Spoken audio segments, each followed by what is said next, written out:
and very warm welcome to everyone. Thank you very much for taking out your time to joining us on tonight's webinar on Rebuilding Tourism for the Future, hosted by Penang Institute. My name is Negin, and I will be the moderator for this session. As we all know it, tourism has been one of the sectors hardest hit by the pandemic, and the outlook remains highly uncertain. International tourism ground to a halt as countries closed their borders and restricted travel to control the spread of the virus, while domestic tourism saw a significant drop as a result of the movement control orders. Encouraging news on vaccination rates has boosted hopes for recovery, but challenges remain. Although flexible policy solutions may enable the tourism sector to function alongside the virus in the short to medium term, it is important to look beyond this to see how the crisis has revealed gaps in government and industry preparedness and response capacity. What are lessons learned for the travel and tourism sector from the pandemic that can help to rebuild the tourism industry in Penang? How can we build a more sustainable and resilient tourism sector? To answer these questions, I am delighted to welcome tonight three experts. We will first hear some introductory remarks and a statistical overview of the Penang's tourism industry from Ms. Yeong from Penang Institute, followed by a panel discussion where we will have Ms. Ling from OGL Consultancy and Ms. Katharine Chua from the Association of Tourism Attractions Penang to give us some insights on lessons learned for the travel and tourism sector from the pandemic and how to rethink and rebuild tourism for the future. We will then have a Q&A session for about 25 minutes. So please submit your questions and suggestions of ideas at any time in the comment section. We will discuss them at the end of the session. Let me introduce our first distinguished speaker, Ms. Yeong. Ms. Yeong is a senior analyst with the Socioeconomics and the Statistics Department at Penang Institute. She graduated from the University of Melbourne with a double degree in arts, psychology and political science and commerce economics, continuing on to obtain her master in business economics from Swinburne University of Technology. Her main research work revolves around gender issues, minority, marginalization, poverty, and socioeconomic issues in development. Jung, over to you. Okay. Thank you so much, Negin, for the introduction. Good evening, everyone. Thank you for taking out your time tonight to join us on this webinar discussing how to rebuild tourism. So as we all know, I think the pandemic has really brought unparalleled losses and challenges upon the industry, a situation that the industry have basically never encountered before. Even the SARS epidemic was a mere drop in the ocean compared to what the industry is facing today. So for my part in the webinar today, I'm just going to present a statistical overview, basically giving some numbers to put into context of the losses that has suffered by the industry since the onset of the COVID-19 pandemic. So the research work in my presentation, was also to the credit of Dr. Lee Siew-Ming, my colleague, who worked together with me on this issue.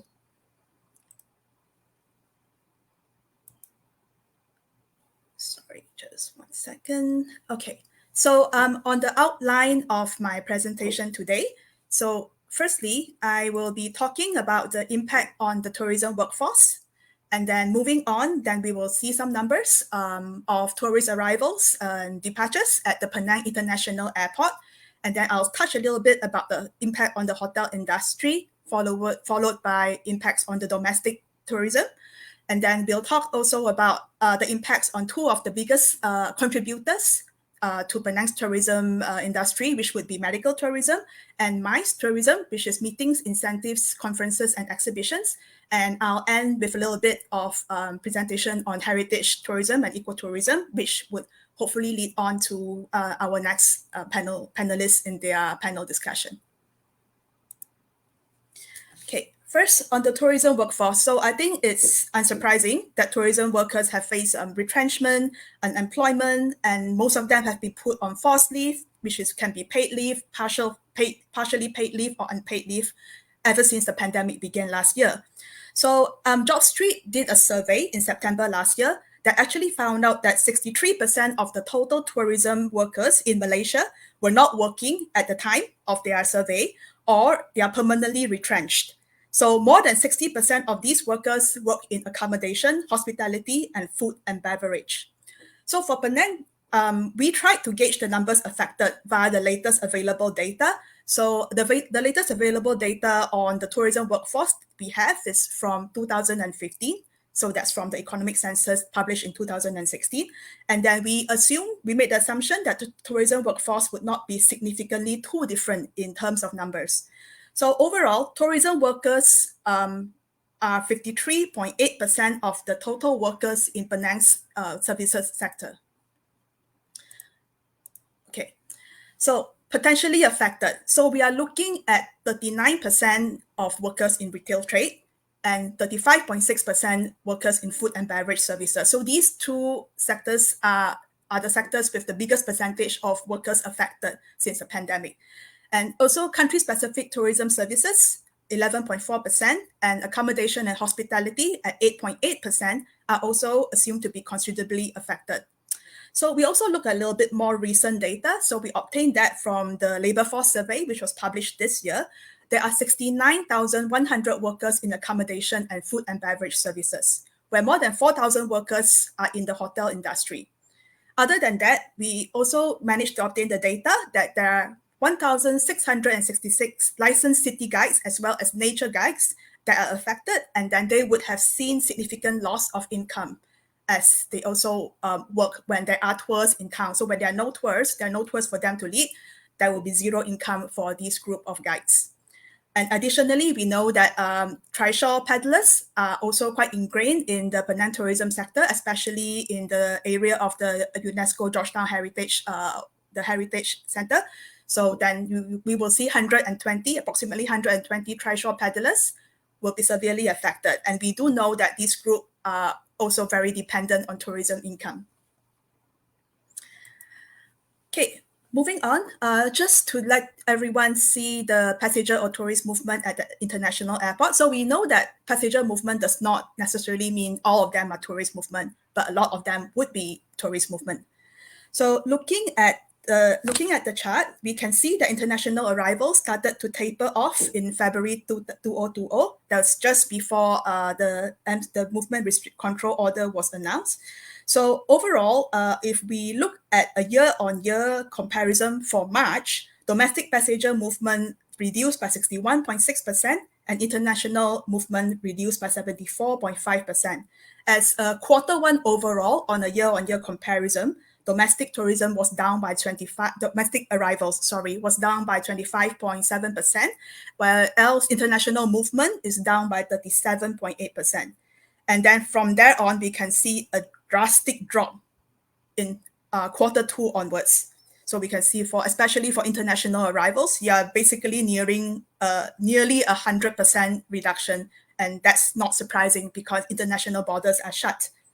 So this will remain stagnant as long as international borders are not open. Whereas for domestic movement, we can see intermittently there are increases in passenger movement, but at the same time, when the smallest decrease is at 79.1% negative growth, so that's also quite severe in terms of the loss of domestic movement at the international airport. Moving on, so just to touch a little bit about the impact on the hotel industry.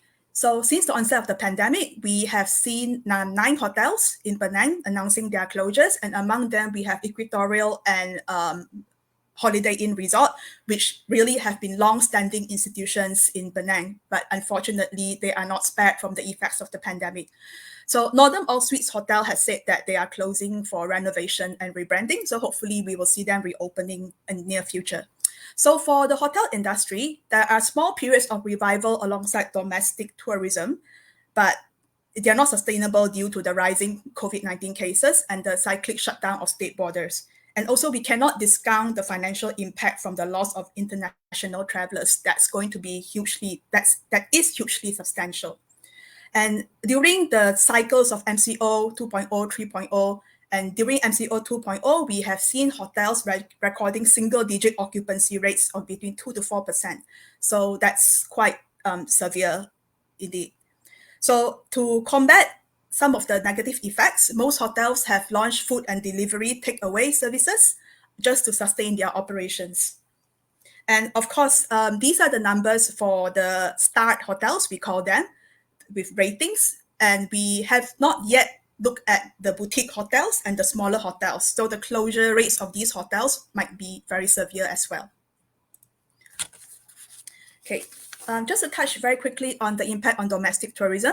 So domestic tourism has fared better compared to international tourism. This is, of course, very obvious, but at the same time, it's still Penang's domestic tourism is still very severely affected. So intermittent lockdowns, rising cases, and of course, ever-changing SOPs have caused massive uncertainty. And from a report published by the Department of Statistics this year, domestic tourism in 2020 for Penang, we saw a negative growth of 42.2% for total visitors, and we have tourists declining by 29.6%, and then excursionists declining by 46.3%. So if we are going to use these numbers, these percentages, to make a very rough estimate of total loss of domestic tourist receipts, it's a loss of 3.6 billion when compared to 2019. Next.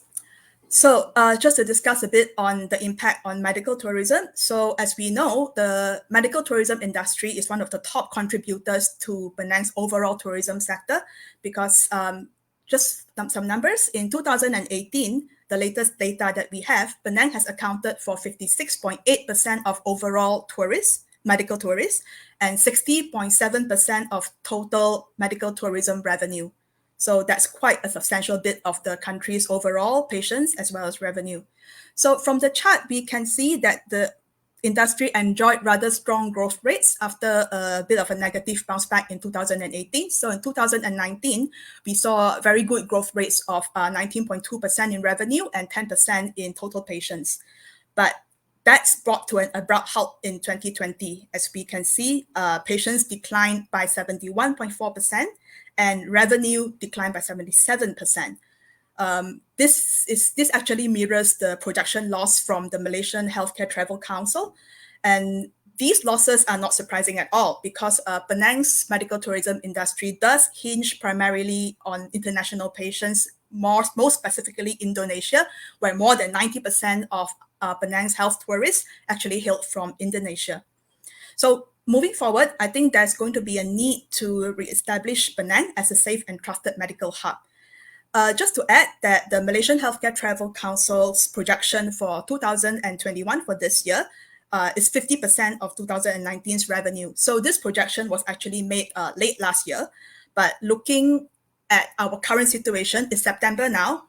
International borders have not opened for the whole year. I would guess to say that a 50% revenue of 2019's revenue is going to be an overestimation as our situation have largely remained the same. Okay, moving on. So just to take a look at the MICE tourism sector. So again, MICE is another very substantial contributor to the tourism sector. And as with each subsector, they are also greatly hampered by travel restrictions as well as event restrictions. So MICE tourism typically involves large-scale gatherings, and of course, this is prohibited during the lockdowns. And then intermittent easing actually did allow for some events to take place, but then they are not at full capacity given the need for social distancing. So this affects revenue and profit. So if we look at the chart that's presented, so data is from the annual reports of the Penang Convention and Exhibition Bureau. So we can see massive reductions in events and in estimated economic impact. International events and economic impact especially is at an all-time low for the company. And then we can see negative growth rates between 93% to 100% for international events in terms of estimated economic impact. So domestic events, as we can see, far much better, but you still see negative growth rates of 88.9%. So that's still quite dire, as we say. So the industry has tried to reinvent itself with a combination of virtual events and physical events, so a hybrid events, which but if it's going to be hybrid, where half of them is going to be virtual and the other half is going to be, or perhaps less than half is going to be physical, we cannot discount that the fact that these will not generate as much value as purely physical events as we have done in the past. Okay, so very quickly, just a little bit on impact on heritage tourism and ecotourism. So I think with in pre-pandemic times, we are used to seeing mass tourism in full effect. So crowds of tourists and crowds in Georgetown, in heritage areas such as the Clan Jetties, Galaxy, etc. But I think these vulnerabilities have been exposed by the pandemic. So convergence of these huge groups at heritage sites, I think will probably need to be re-examined going forward. So are we looking at a shift away from crowds and mass tourism into small groups? So that's something to be discussed. And then, of course, ecotourism and its local communities also suffered tremendous losses with no tourists during the pandemic. So, but for ecotourism, as a model of sustainable tourism, so the model of ecotourism is seen as one of the ways forward in rethinking post-pandemic tourism. So this is also one thing that we could be discussing in the panel later, because of its emphasis on wide open spaces and on small groups of tourists for the purpose of nature preservation and sustainability is kind of one of the angles of resilient tourism going ahead. So I think in conclusion, it's safe to say that the road to complete recovery and the rebuilding of the tourism industry is highly dependent on the containment of the pandemic. Additionally, I think we will need to be considering a successful rollout of vaccination programs, and the perpetual engagement between all stakeholders will be necessary going forward in the rebuilding and resilience of the industry. Thank you. Thank you very much, Jung. It was a very clear overview of the current situation of tourism industry in Penang. What we understood from Jung's presentation is that as a result of the pandemic, lockdowns, and massive uncertainties, the tourism industry has seen a significant loss of income, especially in the areas of retail, trade, hospitality industry, MICE tourism, as well as medical tourism. In addition, ecotourism and its local communities also suffered huge losses. So to discuss more about these issues and the way forward, let's move on to the panel discussion. Please allow me to introduce our first panelist for tonight's discussion. We have Ms. Katharine Chua. Katharine is the Vice-Chairperson of the Association of Tourism Attractions in Penang. She's also the owner of the Tropical Spice Garden, a sustainable ecotourism project, and her personal beloved and for the past 17 years. The gardens for her is more than just business as usual or just another tourism attraction. Rather, it is an expression of an ideal lifestyle and culture of living as close to nature as possible and of understanding the symbiotic relationship between man and environment and between culture and nature. Katharine is a graduate in sociology and education from the University of York, UK. Welcome, Katharine. Our next panelist is Ms. Geok Ling. Geok Ling was the former managing director of Penang Global Tourism, a state tourism organization set up in 2009. She left 5 years after setting it up, leaving a legacy of innovative projects, events, and campaigns, including a very early mobile app for Penang tourism in 2010. She then took on consulting roles and organized the first Penang Leadership Forum for all heads of a state agency with thought leaders from different countries and across multiple disciplines. In 2018, together with the Web in Travel team from Singapore, she co-founded and co-organized with Indie, a platform for independents and creatives to learn network collaboration and share best practices. She has also held consulting roles with hotels and a travel agency. Ling is a graduate in education and physics major from University of Science, Malaysia. Welcome to both of you. Thank you. Let me start with Katharine. Katharine, as we all know, and based on data presented by Jung, tourist attractions are one of the areas that have been heavily hit by the pandemic, mainly due to the lockdowns and significant drops in the number of visitors. As a representative of the Association of Tourism Attraction in Penang, can you please share with us a little bit about current situation of tourist attractions in Penang and the main challenges faced by them during the pandemic?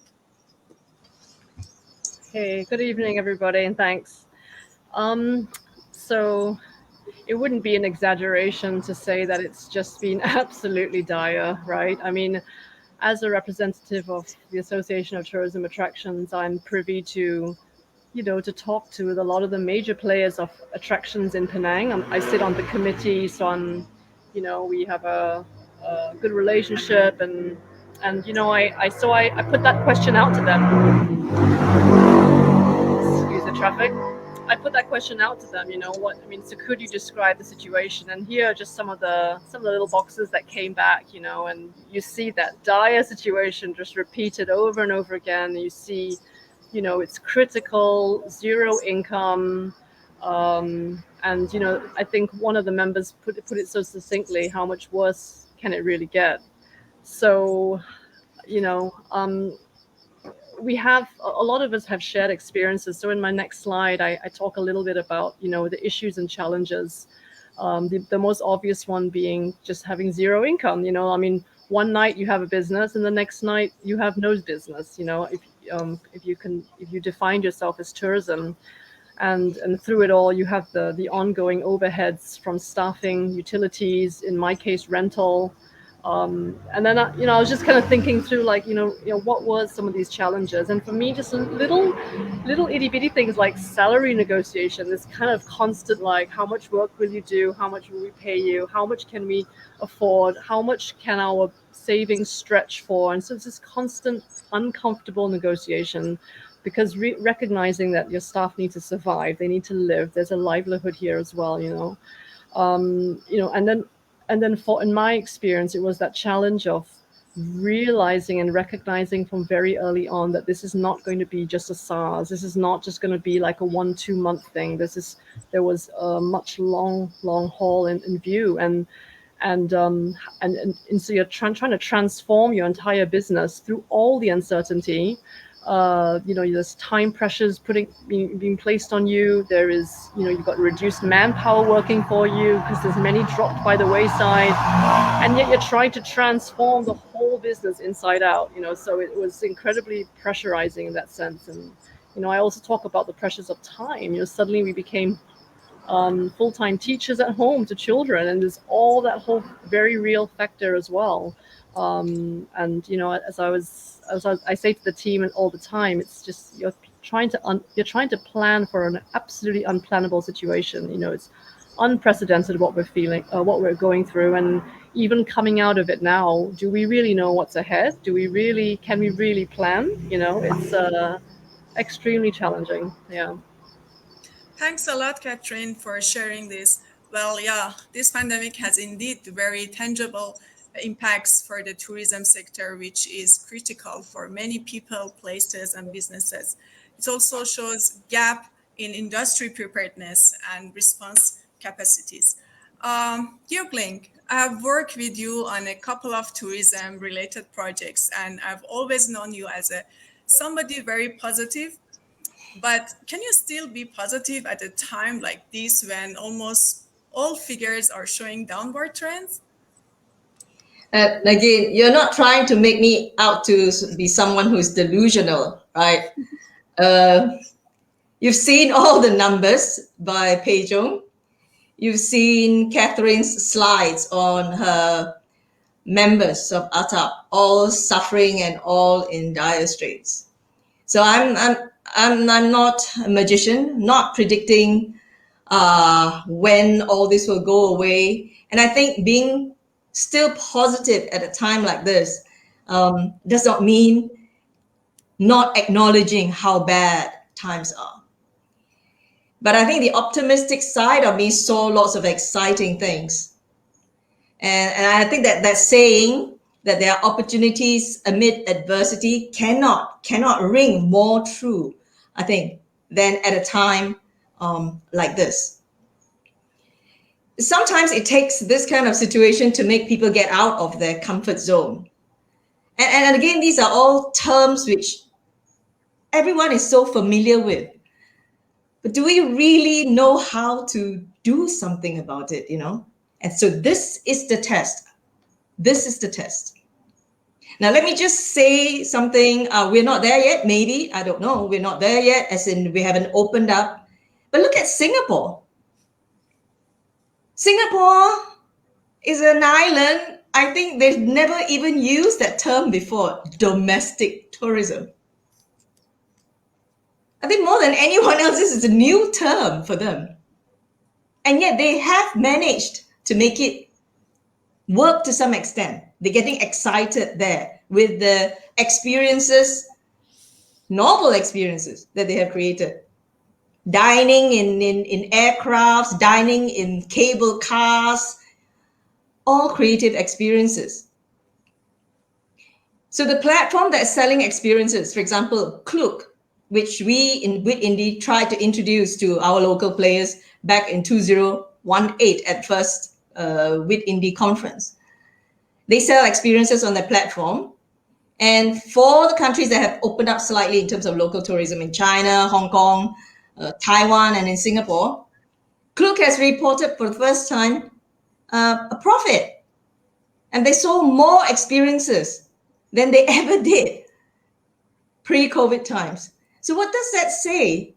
So there are lots of opportunities out there.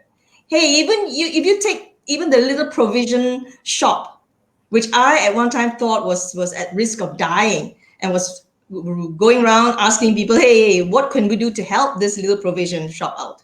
And that's Guang Tak, a shop of over 100 years.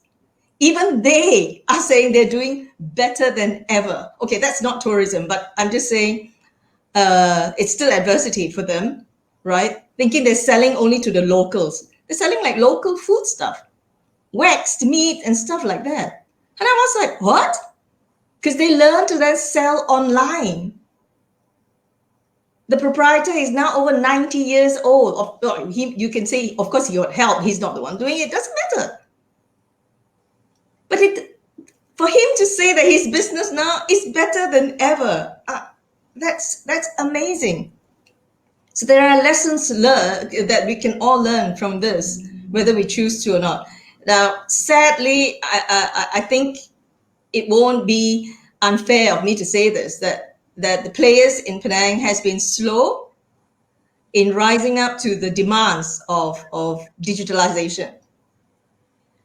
I just wish they had been faster. As I said, I organized the first boot camp when I was still in PGT in 2014, paying for WIT-Indie to come and organize this boot camp, inviting people to come and listen to some of the novel ideas already at that time, including like revenue management for the hotels, social media, how to use social media marketing. And I think if you ask me, then I would say, I think this reset is good, because all those things I tried to say, nobody wanted to listen. So now there's no choice. You have to start. And I really hope that people will start soon. Never mind if we don't have the expertise here, by hook or by crook, we have to learn. From whom, I don't know. And I hope that people are more organized in trying to learn. I think at a time like this, I imagine, and I hope I'm right, I imagine that collaboration right now is more important than competition. Yes. And all in the same boat would come together, collaborate, help each other out, because I don't think anyone sticks out, like in this case in Penang, as in monopolizing anything. Kind of like everyone is in the same boat together. So I think policymakers have lots of opportunities in intervening, coming up with interventions of how to help. Look at what they need. Look at what they all need, right? I'm glad to see that now Katharine has good connection data at Tropical Spice Garden. As you know, we only recently discovered when I naively asked Katharine, why were there no virtual tours? What did people not want to make money in Penang? When this whole pandemic started, right? I was so privileged, and I got invited to a little birthday party. It was so fun, you know, and that was early May. So just 1.5 months into the pandemic, we were all locked down until we were silly already. And a friend got this creative idea, invited us to her birthday party. And then they played videos, they had rehearsed a song and dance, you know, Bollywood style, dancing together to music, all via Zoom. And everybody was learning to use Zoom for the first time. You know, no matter where you are, it was the first time for somebody in Sweden, first time for somebody in Australia, first time for somebody in Singapore. And I thought, wow, exciting things are just in the horizon, right? That you can do this. So the host actually even had her birthday cake distributed to a few of us in Penang. She had more participants, more attendees around the world, but of course only to the ones in Penang. We all received a slice of cake just before the party, and they played a video of how the cake was made by China House, and it was like, wow. So it was a great evening, and everybody participated in that. And then that month itself, we bought a ticket. It was quite clever of this young man. And I forgive him for all the technical glitches. You know what it was? It was a bicycle tour that we signed up for. And all of us cycling enthusiasts, one person paid for it, bought it for, I don't know, something like 11 euros. And then you get to invite 10 friends. And then you get the link, everyone logs in, right? So I even got my mother to watch, and she couldn't understand what was going on. What? This guy is there in Amsterdam. And a few things I remember very clearly. The young man said, you know, at normal times, I won't be able to do this. Cycle like this in the middle of Amsterdam holding your mobile phone. So you see, for the first time. But I remember this. I remember his passion, talking about his city, right? It wasn't about the cycling. And that was the takeaway. So you forgive him. I don't remember any more about the shaky camera, you know, but that somebody who lives in Amsterdam, who's a resident there, could think of doing such a thing.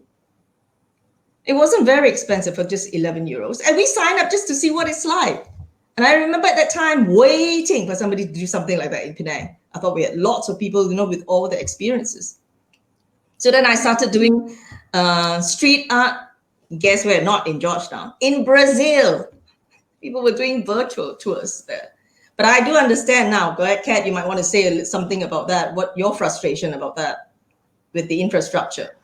Yeah, I mean, absolutely. I mean, you're like a voice calling in the wilderness, Ling, when I hear you speak. And I'm like, yeah, I was there at the 2018 Wit Indie, and it was like groundbreaking. And I wish I had taken heed. You know, I myself am to blame that we didn't take heed when you had the time, the opportunity. You know, you're so caught up with everything else, running this business, so crazy. You know. But yeah, I mean, like as you said, you know, here I am with Unify, just newly installed, and I've suffered with like dinosaur internet for 18 years, and suddenly, as of this month, September 21, I finally have internet. I'm like, wow, it has suddenly opened up new possibilities that has never been there before, right? So now I can finally address the virtual tours and all of that. So that's the whole stepping into that part of it next, and the upskilling, right? So now when we have this, it's like, oh, suddenly it's like, my goodness, half the team won't even know what to do. We will have to collaborate with experts. We will have to reach out to tech companies and tech know-hows and all that. So it's like, it's playing a very accelerated catch-up. So yeah, so take heed when you hear something, and you know, that's the lesson. Take heed and run with it. Don't sit on your laurels. I can already experience your place just listening to you talk. Negin, can you hear it? Can you hear all the insects going on, the crickets and the cicadas in the Yes. background? Yeah, and all the unfortunately all the traffic as well, but I can't drown that out. But yeah, the sound of the nature is amazing. Thanks, Ling, and thanks, Katharine, for sharing your thoughts. Actually, then an interesting point that Ling has just brought up is the experience, or is actually the existence of new opportunities. Well, times of crisis, of course, bring tough challenges, but they also present new opportunities. I totally agree with that. Many successful, innovative businesses have emerged from periods of crisis. For instance, Uber, Airbnb, WhatsApp, Groupon were all founded during or just after the global financial crisis and the SARS outbreak. In other words, crises are often times of major restructuring, which may eventually result in a stronger and more resilient economy. Katharine, your business at the Spice Garden, like other tourist attractions in Penang, were also adversely affected by the pandemic. What was your creative solution to adapt and survive during the pandemic? Yeah,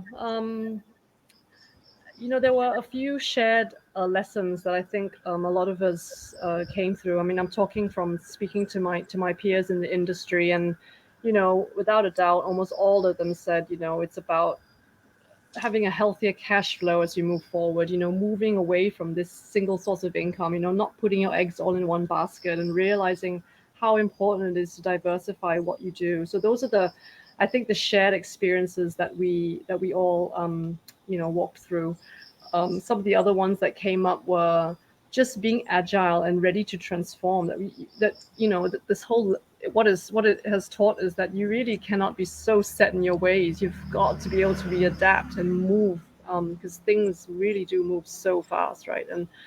And of course, the underpinning all of that is never ignore your local market. I think that kind of moves me into my little story and my journey through this.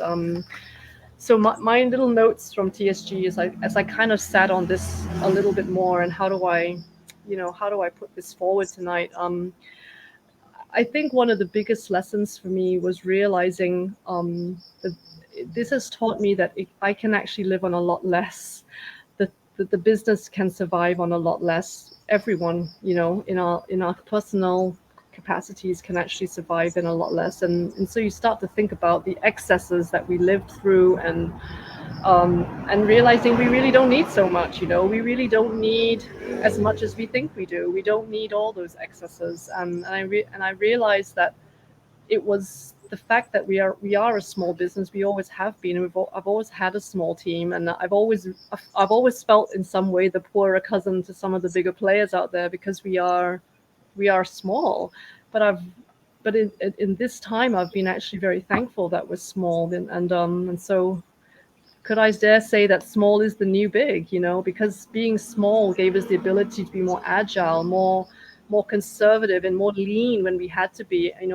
We could make faster decisions, so that the team could adapt faster, and of course we had less overheads and everything to cope with the situation.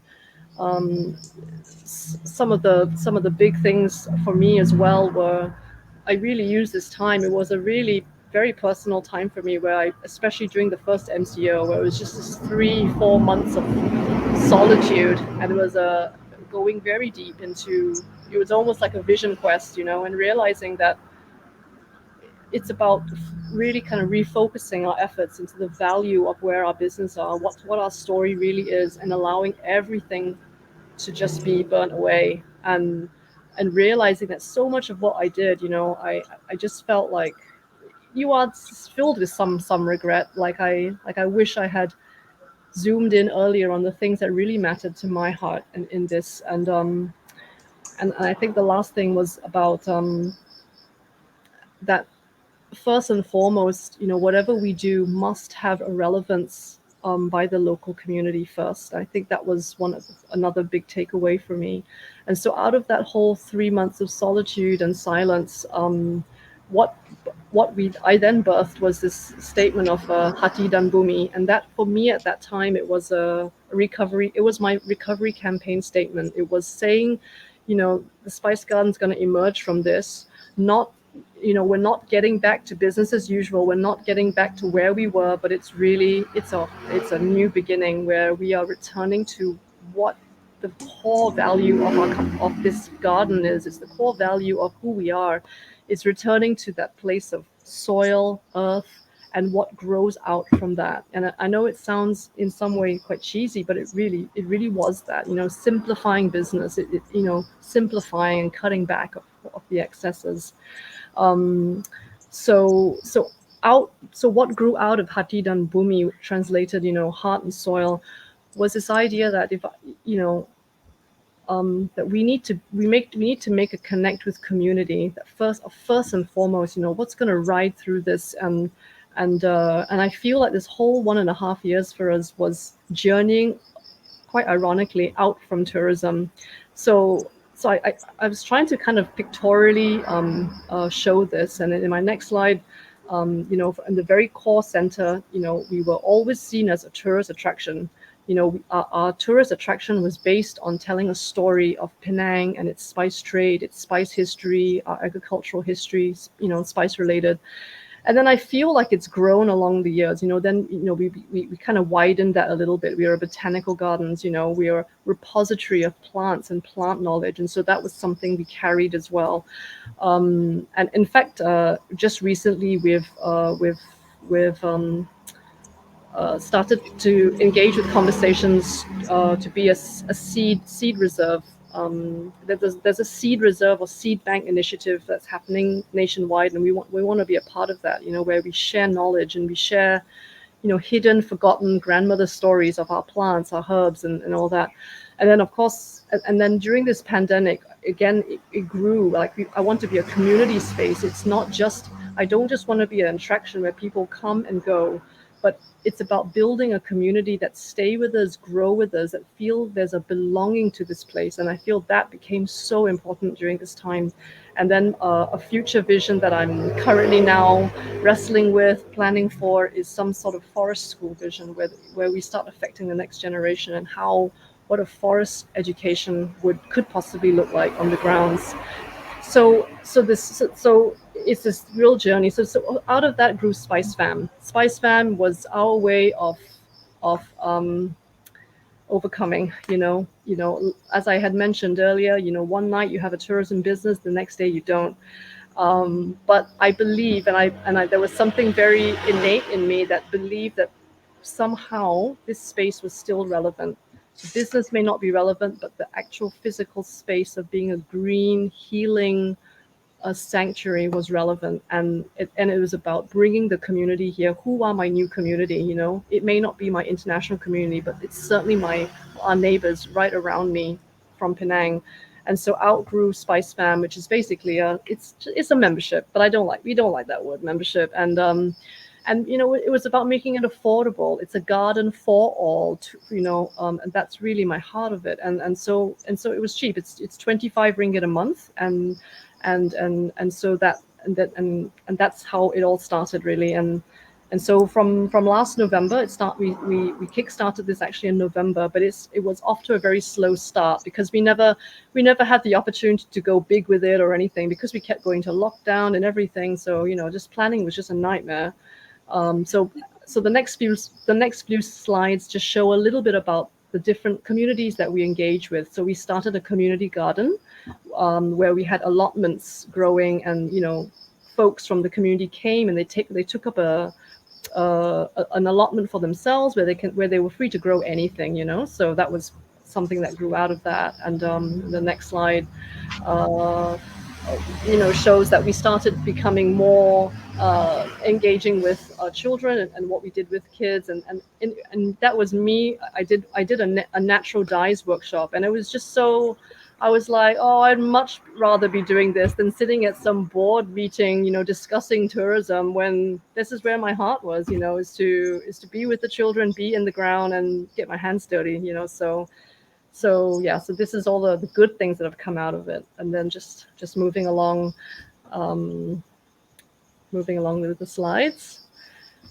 Oh, yeah, we opened up our space. We started engaging arts and culture, so performances. We had Ida Redza come with her dancers, and we had this moving performance with the gardens, and it was moving. It was an incredible performance. So we can just keep going with the slides. Yeah, we had open mic sessions. Like sundown evenings we've done. Keep going. Oh, we're now introducing outdoor camping. So we've identified places in the gardens, and so there's been a real demand for camping. So we're really excited about that, actually. We can keep going.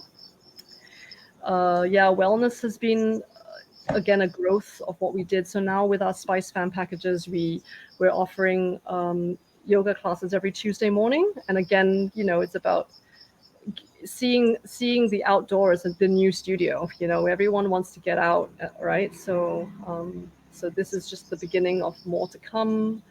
We've had singing bowl workshops, dance workshops. They're still ongoing. We can keep going. The cycling community is also a big one that we engage on Saturday mornings. We throw open an open air coffee shop. We just sell good coffee, and the cyclists just swing by. Oh, this is a repeat. Can keep going. And we've always run cooking classes, but during the pandemic we were able to take this virtual. So yes, virtual tours is the obvious next that we have to overcome. So we're getting there. Cooking classes first. Yeah. So yeah, I hope that. So yeah, I feel it has been a really exciting time, and I know that this pandemic has caused so much destruction around the world, and we have not been spared. But I hope that I can paint a picture of some hope as well. That that there is opportunity in this, and it's been such an exciting journey for us, and I feel so fulfilled in what I do now. In some sense, compared to the last 18 years, it sounds crazy, but suddenly it feels like this is really where I want to be. So it's exciting. Yeah, so I'll end there. Thanks a lot, Katharine. Quite interesting. So due to the pandemic, you restructured your business, and now you more focus on community-based tourism and community garden, which was very interesting in a very innovative way. It shows how important our creativity and innovative ideas to attract tourists, especially during a crisis. And of course, it is certain that the future of tourism will strongly rely on digital and technological discoveries. These innovations are in fact going to shape the new tourist experience, perhaps. Geok, you have done many innovative projects, events, and campaigns before when you were with PGT and when you were running with Indie. Can you share with us some of your experiences in the past and as well as during the pandemic? Yeah, sure. This was one of my earliest activities when a celebrity chef from the UK wanted to come to Penang to film. This was back in 2010, my first year on the job. And coincidentally, since I knew I was going to be talking to Katharine, I pulled this photograph out. Luckily, I could find it. So this is Atul Kochar from London. And we did the first cooking demonstration for him at the Tropical Spice Garden before Tree Monkey was built. This was the platform. And not everything has to be digital related, technology related, but people tend to think that creative economy means that, it's not. Like the creative economy now, more than half of it is actually in non-arts related. So it means an accountant can adopt a creative method to be more productive and more efficient, right? So it's not about being in the arts alone. And how do you do that? A lot of times when you're partnering something. So when I was looking into a guidebook, when I was looking at it, first it was a Lux guide, I thought, but that cost too much money. So I was determined to have time out for Penang. I thought that was some kind of measure of internationality. So instead of creating Penang Global Tourism's own guidebook, right? I mean, like, who would know you? But Time Out, it's already a known brand. So it's like if it's worth Time Out's money, it will be worth a place to see, to visit. They're enough to do, because that's what Time Out does, right? It lists out activities, what to see, what to do. So in order to get that to happen, it was new, it was all novel. So what we did was, it was still business, right? Business. We, in a way, Penang Global Tourism pre-bought 200 copies of Time Out from them. And that got the first, what would you call it, edition, the first edition of Time Out for Penang. The idea of the mobile app came when I was attending a trade show in Berlin for the very first time. And I'm a bit of a tech geek, but that was when I was way back when I was working in the construction industry. I worked with American companies, French companies, and telephone calls would be too expensive. So I was already using Skype at that time. So always using technology, right, for business. So when I saw that in Berlin at the show that they had, ITB, they had a pavilion just for technology, I couldn't resist. That was the only pavilion that I visited. And I spent 2 hours there. And I saw for myself the very first time, what? They're booking hotels and all on their mobile phone already? So that was in March when we visited ITB. This is still one of the little things I was very proud of, because I happened to then be introduced to a mobile app developer who was from Penang.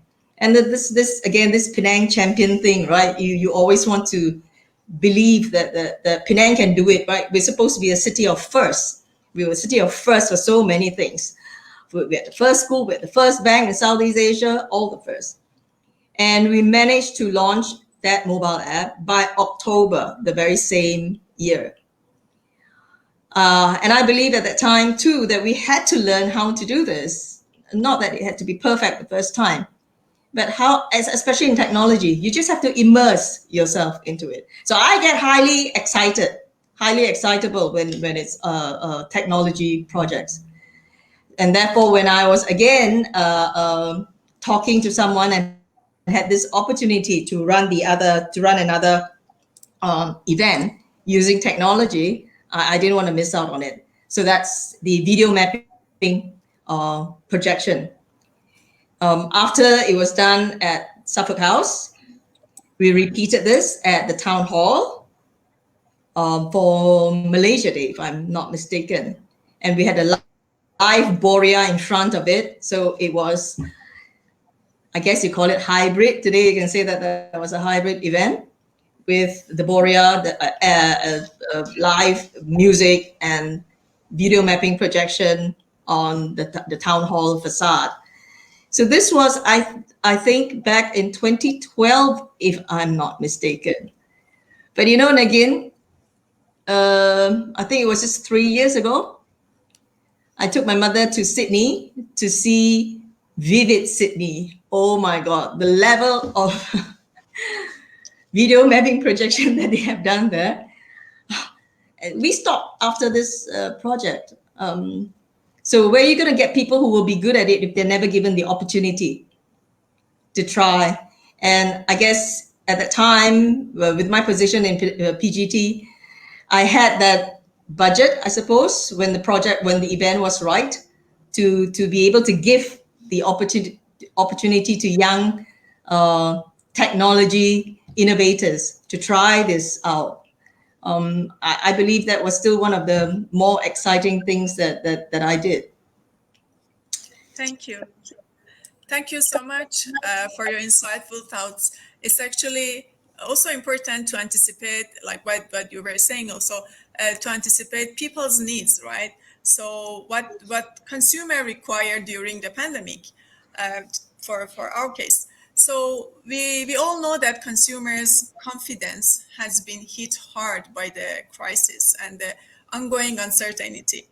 In fact, consumers' behavior has changed a lot during the pandemic. For instance, safety and hygiene have become key factors to select destinations, hotels, and tourist activities. Or, for example, new destinations, those that were not popular, they became popular. So my next question is directed to Katharine. In your opinion, how can we give a kind of consumer's confidence that shows businesses are COVID secure and safe, and how changes in consumers' behavior can affect on tourism industry? Yeah, COVID secure and safe. I mean, that's almost, I feel at this point, little bit impossible, perhaps, to be able to give that level of guarantee, because it's really, I mean, we've moved, everyone's talking about that new word about being endemic right now, right? So it is a hard one. I mean, all of us know what the logical answers are. It's that distance. The more open spaces are going to be more appealing, I believe. Ventilation is a big thing, right? And so obviously I think someone's going to feel safer in an outdoor space. Someone's going to feel safer in a room with much less people in and it's well ventilated. Someone's going to feel safer, I suppose, if you're indoor and everyone's masked and all that. And so those are really the answers. And I guess to some extent maybe I haven't struggled so much with these issues because I'm an outdoor a space, and I realize I do have a clear advantage, and I'm so thankful. I'm so thankful that this is where we are, and this is the space that it was my refuge during the lockdown. It was for me and my family, just personally being able to come here and just breathe and feel alive and feel safe. So I think certainly those would be all the typical answers that would be logical to move forward. But now really is the time to be looking at resetting to more sustainable tourism, because when you start talking about reduction in numbers, it means that where you could fit in 1,000 people, you can fit in a lot less now, and so the business owners have to be comfortable with that. This is going to be the new way, and so and I'm actually quite looking forward to it. I mean, I've realized now, when we used to talk about the Arab season, it's like gaming season. It's terrible. We should stop using that word, the season. But anyway, so and we used to have like hundreds literally throng through the doors, and at that time it was seen as desirable and it was seen as a good thing. But now, as we are slowly beginning to reopen and we're allowing a few guests in, we've been allowing some people to camp as pilot tests for ourselves, and realizing that their experience has been heightened because there's a feeling that they've got this magical garden all to themselves. And I think there's so much value in that, and realizing that is magic, right? Like there's not all these swarms of people. So I'm quite looking forward to less people and less frenzy, and that sort of thing. And one of the big things, I mean, I always like to say is that this whole COVID, etc. I mean, for me, it started as a medical problem, and so for me, a medical problem also needs to be addressed medically, and I just wish that there would be more open, transparent discussion on early treatment protocols. I mean, so much of the fear is that hospitals are being jammed up, and there's all that issue, right? But I believe that there needs to be a little bit more talk about empowering the people to treat, and treatments that are out there. And I cite India as a case study to perhaps one can go and look at how they overcame their surge, their pandemic. And I just want to say, for the record, that I do personally make a personal stand against vaccine passports and mandatory vaccinations. I feel that it's a stripping away of freedoms, and I feel it's a level of control that I don't want to be rebuilding. I don't want the future of travel to be rebuilding to this future. And I know, I recognize that I may not be speaking on behalf the majority or even of my association, but I just feel like I needed to say that. Thank you so much, Katharine, and that's very clear. Ling, any thought on consumers' confidence? You think how changes in consumers' behavior can affect on tourism industry? Well, definitely. I heard something interesting just a few days ago that when tourism reopened in China, for example, everything went up to more than pre-COVID days for the same Labor Day holiday by 20%, by 50%. But there was one astounding figure, and that was 300% in, guess what? Rental cars. And then when you think about it, oh, that's a no-brainer, right? That means people were not going to share rides with anyone, right? So car rental went up. So there are all of these observations that we can learn, that we can, I guess, first observe, look at the challenges. And the point I wanted to make is I don't know how much of all these issues we are discussing. Requirement of travel insurance, for example, to cover COVID. Is that mandatory? Who will start this kind of conversation? I see we already have a question. Can I bring that up now? Sorry. Yes, of course, we can. We have a question from Corinne Wan to panelists. So because she said to panelists, I take the liberty. But it's a very interesting question. She said, Langkawi is open to domestic tourists. Genting and Tioman Island joined Langkawi to welcome domestic tourists on October 1st. Penang is not on the list. How do you feel about this? Corinne, are you trying to incite anger or what? Well, when you say this, it's not about feeling, okay, maybe what do I think about this? I still have all those questions. So if Penang hasn't started asking those questions yet, so they might as well start asking now so that they are more ready. I don't know how ready Langkawi, Genting, or Tioman Islands are. I don't. But I'm saying that there's so many things to think about, right? Protocols. How do you do this? It's not about what you want. It's whether you are ready. And what does that mean? Ready. Somebody's got to spell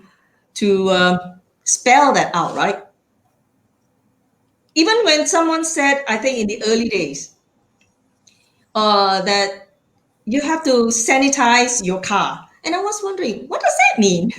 It's not something we've done before in the past. What does that mean, requiring bus operators to sanitize the buses, for example? What, go in there and then spray a can of Dettol?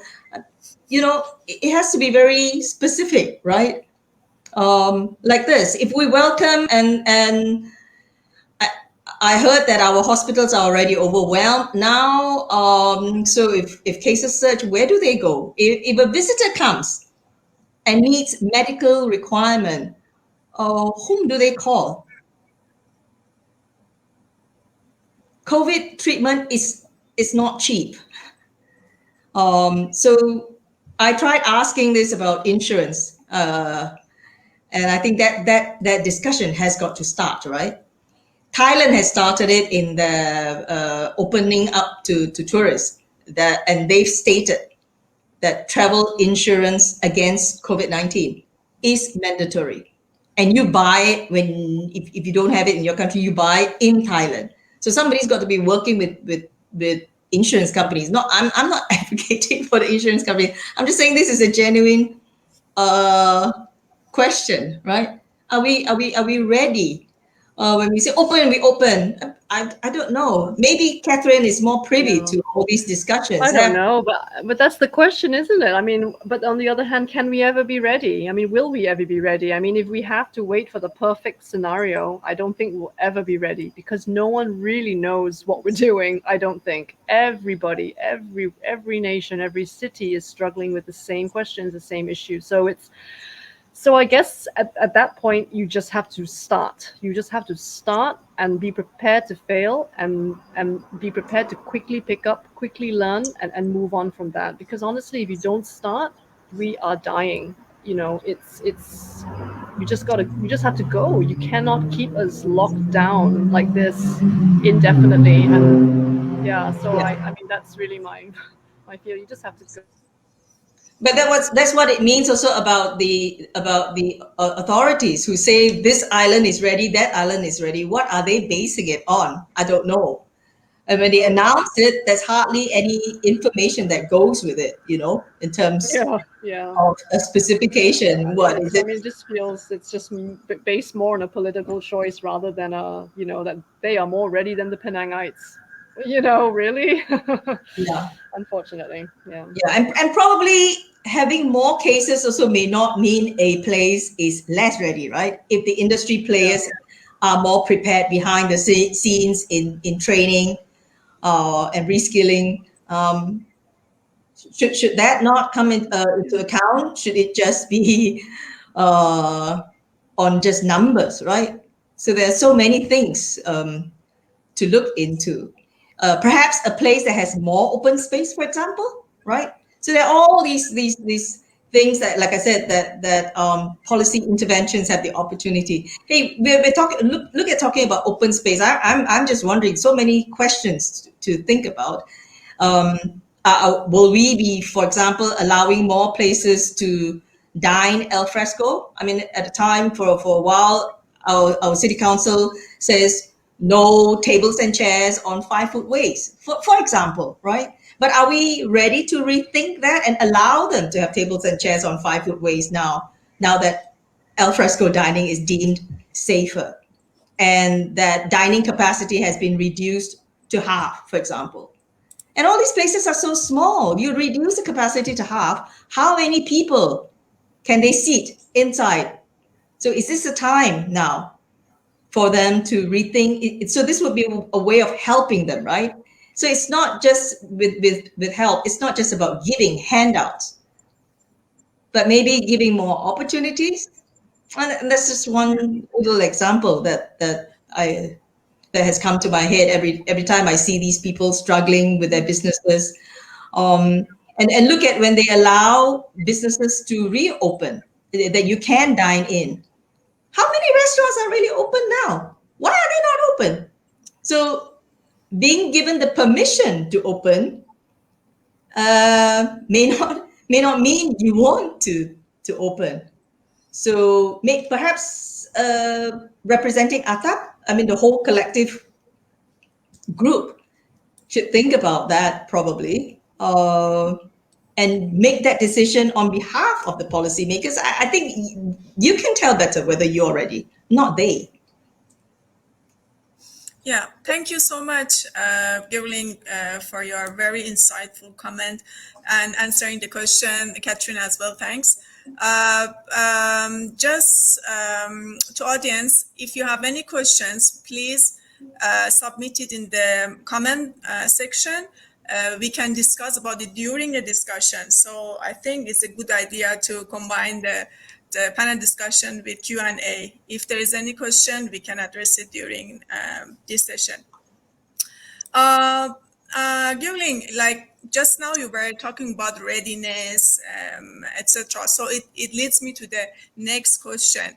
Currently, most of strategies are focusing on how safely reopening and promoting domestic tourism.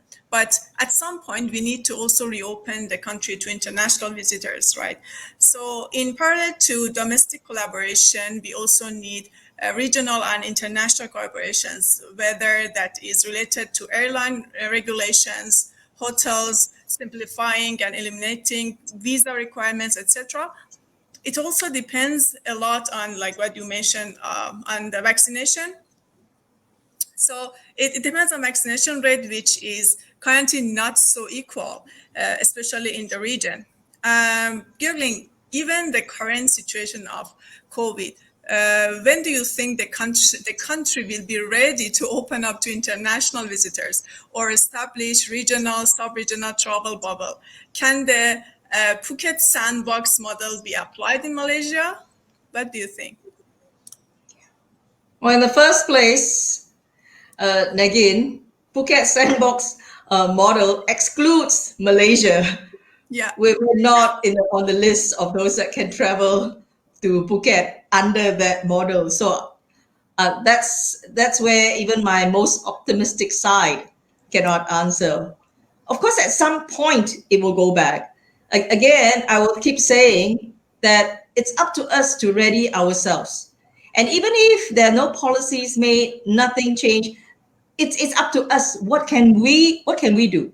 I almost have this vision now, Negin, that when everything opens up and we go back to restaurants to dine in, that we'll have superb 5-star service everywhere because everyone hasn't seen a customer in so long.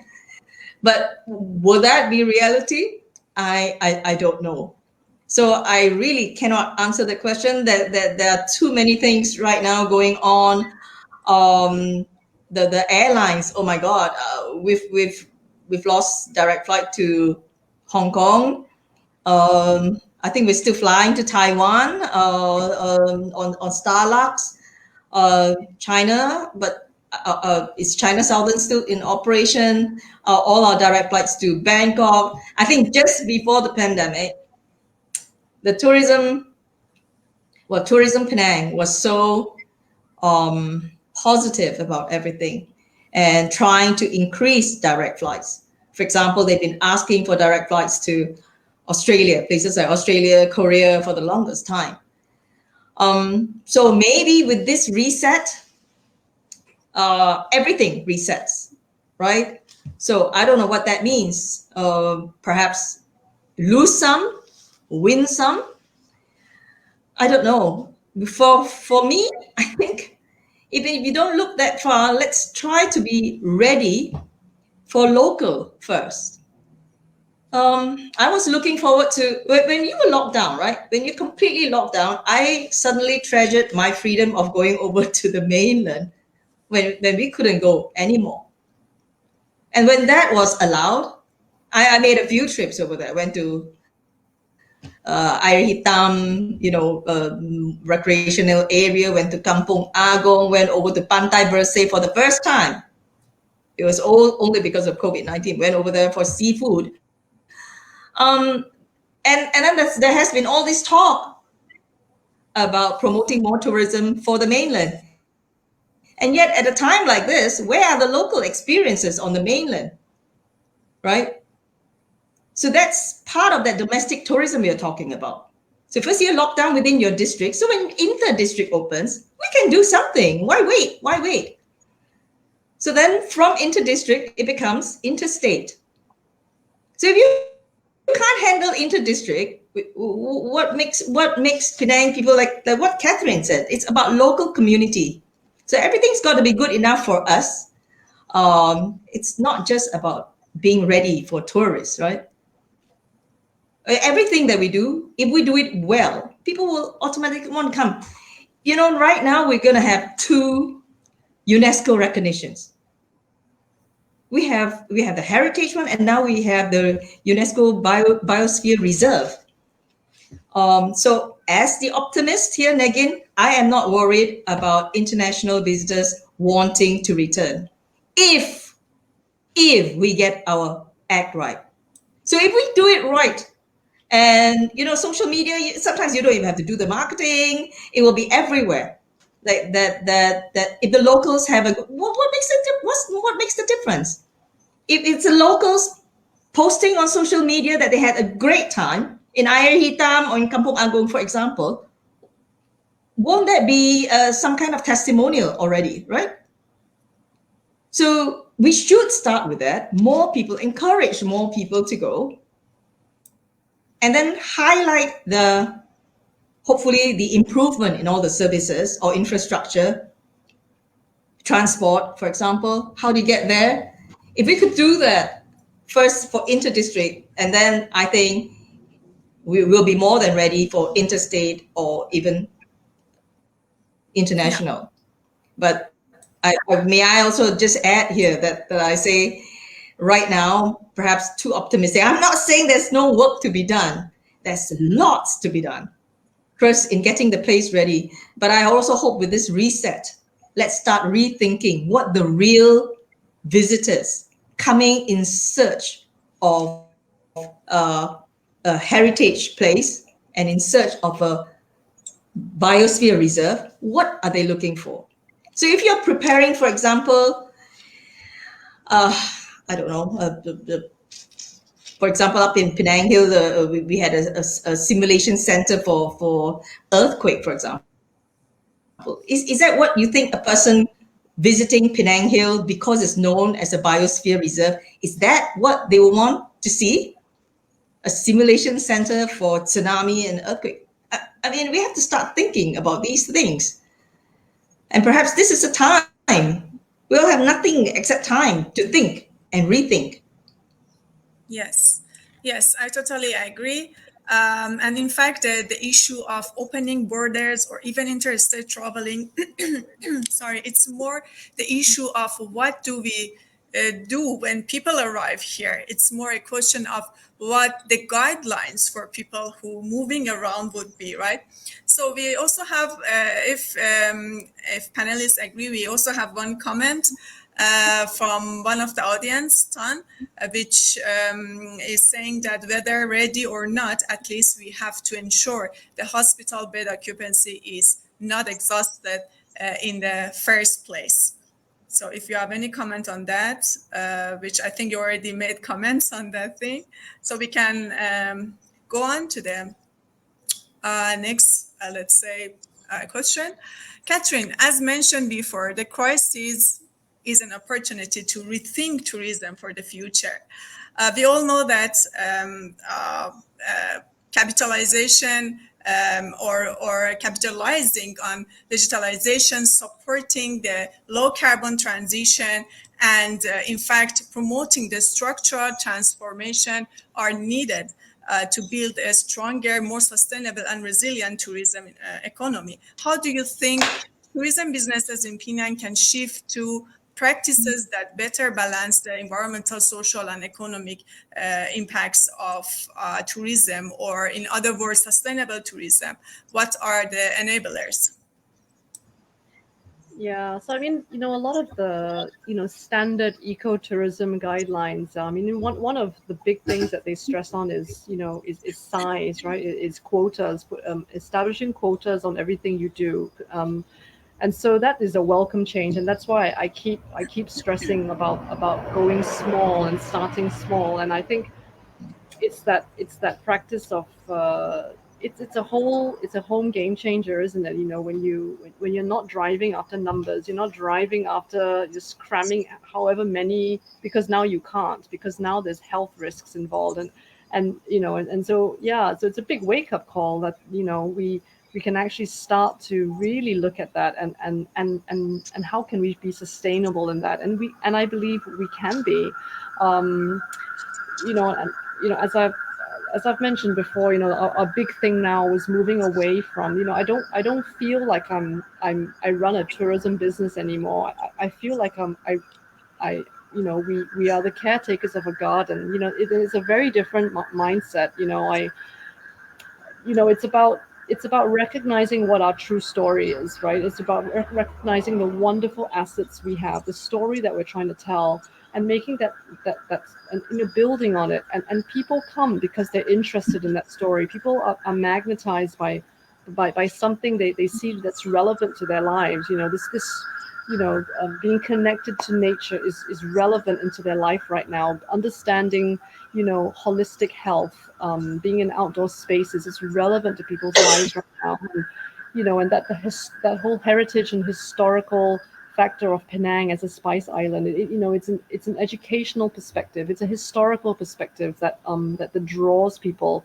And for me right now, if the tourists come, hey, it's a bonus, but I don't believe that's why I'm here. I'm not here predominantly to service the foreign tourist, but I'm trying to build a life. I'm trying to build an experience of life that's enjoyed and engaged by the locals first, and that we're building together, and it's an exchange. And then if the tourists, the visitors come and they see something that's real life, this is real Penang. This is Penang people living together, doing life together, doing art, culture, and history and learning together. I mean, this is and the visitor comes and has a taste of that local life. I feel this is where I'm heading to more now.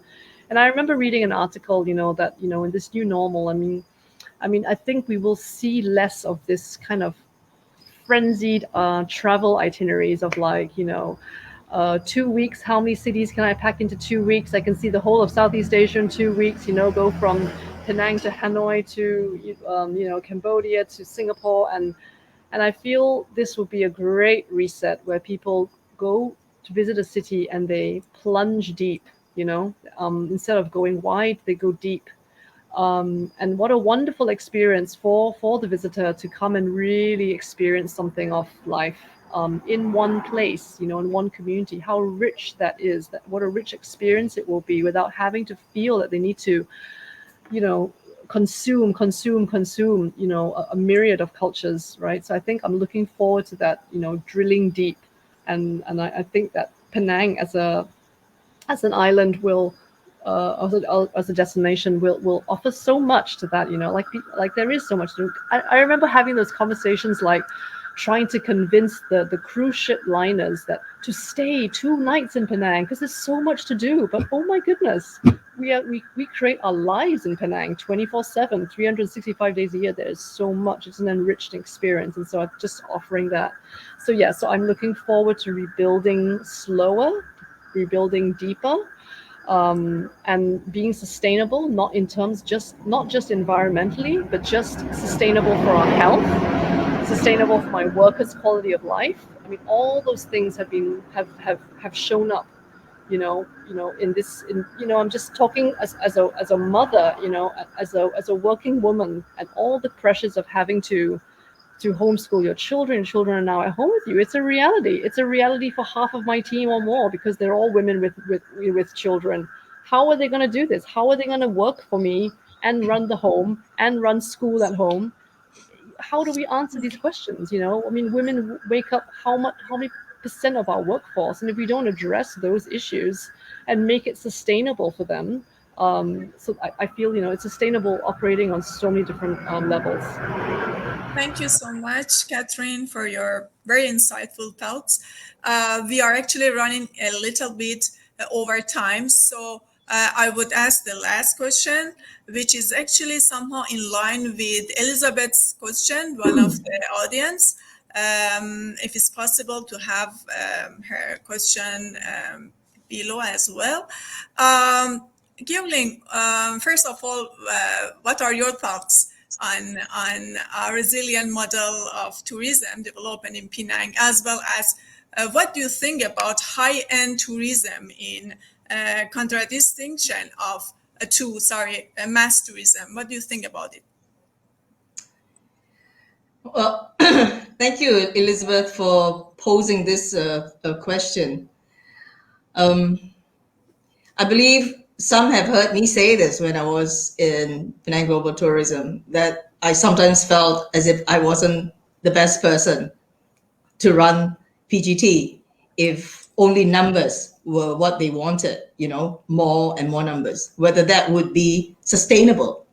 Most of our so-called products, including our own Fort Cornwallis, is not a venue that can take hordes of people. Everything is sensitive. So I still remember one time we had a big group from India, only 500.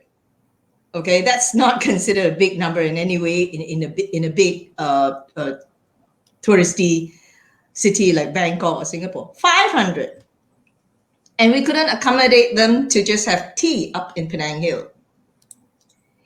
And that is despite after I suggested breaking the group up to 250 to explore ATAP first and then swap, to have them up. But they said at some point they have to be together to have tea. And it was not feasible.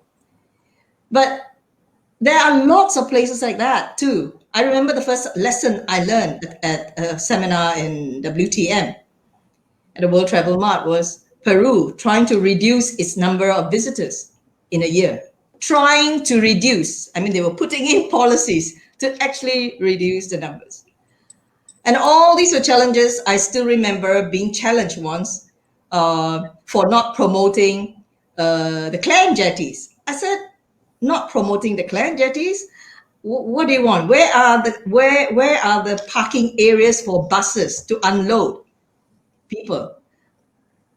I mean, you have to think of all these things. Is it the appropriate a place, for us to promote it? It was already receiving visitors, right? But if you actually will promote it, you have to have all the infrastructure in place. Now, there are not even enough space on Vaghefi to stop buses, to unload them, let alone park the buses. And what do you mean promote? So if I have a group of just 250, how will they take turns to go visit the jetty? But if you are already thinking in terms of independence, right? Independent visitors, but let that be. Once Georgetown World Heritage Site is promoted, these are the places naturally they walk to. That's all the activities around the UNESCO World Heritage Site. They can just walk around easily to visit this place. So I have never been fond of big numbers, Negin. But just to address that a little bit, when you said high-end tourism, because you get challenged as well, high spending, high-end, what it means. Now, I once saw this in one of the travel magazines, and I thought that was such a huge accolade for Penang. The editor actually said, luxury travel can be defined in so many different ways. And guess what she said? She said it's from eating a bowl of noodles on the street of Penang, so it ranges from that, to a degustation menu, say in Paris. I was like blown away with that compliment. Whoa. So it's not about how much you spend on it, in other words, right? What luxury travel is. Taking your time, I think, is considered luxury. It's not how expensive a bed you sleep in either. Some may just choose to stay perhaps in a 3-4 star or maybe even Airbnb, but stay 2 weeks, 3 weeks to get to know the place. Well, Katharine used that term just now. People will be traveling deep, right? Not just on the surface. So there are many, and technology, I now say perhaps luxury now is no longer about crystal chandeliers, in a hotel, but new services. I don't know, could be a smart, what do you call that? Smart Google Assistant right in your room, for everything. Technology, that's luxury as well, right? You already know that the world billionaires now have shown you that to be rich, you don't need to wear luxurious goods. You don't see them wearing Giorgio Armani and all that anymore. Mark Zuckerberg wears a t-shirt all the time. So much has changed. I don't even know where to begin. Like I said, again, I'm excited, and I feel as if this is the time. This reset allows us all to rethink. And yes, I agree with Elizabeth. Couldn't agree more. Everything, you have to rethink. And whatever people were not too willing to accept, perhaps they will be ready now. I work with the founders of a system because they participated in with Indie, and we did the first demonstration of this unique app called Cinewave, and we did this just before the pandemic at the Hin Bus Depot. It's just a simple system of watching a movie on your own phone. So everybody watches a big screen, right? But the sound is actually on your phone, on an app. Perfectly synced. And you just have your own headset. So people like Katharine can run movie nights, for example, right? With social distancing, without disturbing nature. Now that she has a strong Wi-Fi, that is. Oh, that's great actually, because we did actually start running movie nights. So that's I should definitely catch up with you on this. Yeah, So on whatever. al fresco movie nights. Well, may I just add that they're going to have the first. They just finally got approval. They will be starting this in Singapore. And guess what? It was also not easy. There were all the earlier archaic rules, right, about what one could do. But because of COVID-19, everyone has to rethink this to enable. So you're looking at enablers. So back again to the policy to policy interventions. So to be ready for this, I hope they're all ready to come and change mindsets. Who can change mindsets better? So even if they're not aware of this, I hope they're just more open. Now, I think the news is out now. The new prime minister actually announced that more of the budget will be on green economy and sustainability. So I'm waiting to see how that will be put into practice, because that's what we all need. Yeah. Thank you very much, Ling and Katharine. It's almost 9:30. So to quickly wrap up the session, key messages of tonight's discussion are building more resilient and sustainable tourism, promoting the digital transition and move to a greener tourism system, building community-based tourism, and the most important one, rebuild for the better. Thank you once again, everyone, for staying with us until the end of the session. Hope you enjoyed and benefited from this webinar. Stay safe and have a good night.